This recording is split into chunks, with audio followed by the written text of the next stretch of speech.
Two things struck me about Dennis's talk that I think I want to say briefly, and then we'll open up for questions.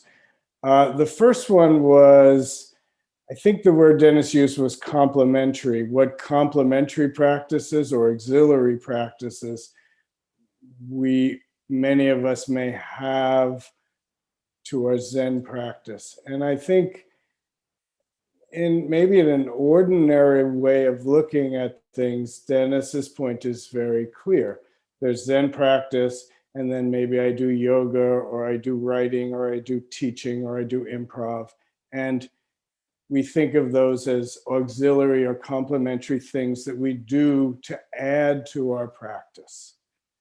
But I think strictly speaking, that's making too much separation.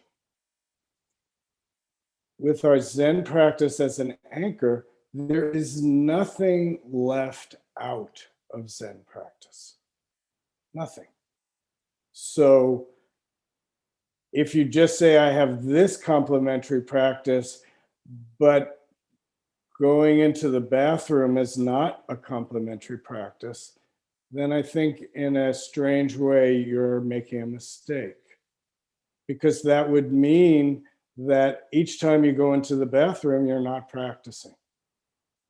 And as we've been defining Zen over the course of the last few months, if Zen means alive, Zen means the spontaneity that Dennis is working with in his improv practice, then what part of our life are we imagining is not alive?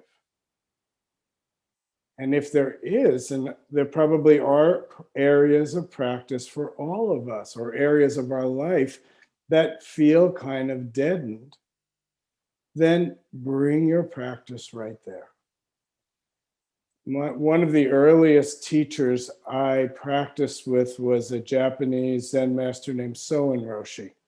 Soen Roshi was Edo Roshi's teacher, who was one of the teachers in New York City for many years. And Soen, in my view, what I knew of him was a bit of a wild man. He was about as alive as anybody who I'd ever met in my life until I met Zen Master Bon Soeng.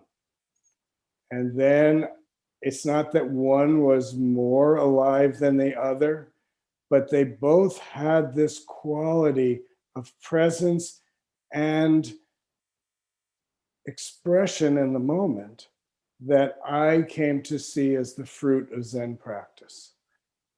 So this was something I read that Soen Roshi had said. So he said, sometimes maybe I have a little digestive difficulty and I need to go to the bathroom 3-4 times in a day. And he said, by the third time, I'm a little bit bored, and maybe I'll add a little bit annoyed that I have to be here, that I keep having to come back to the bathroom. And then he said, but then the fourth time I go, I remember what an incredible ceremony it is. And I wake up. So it's not just the beautiful things, it's everything.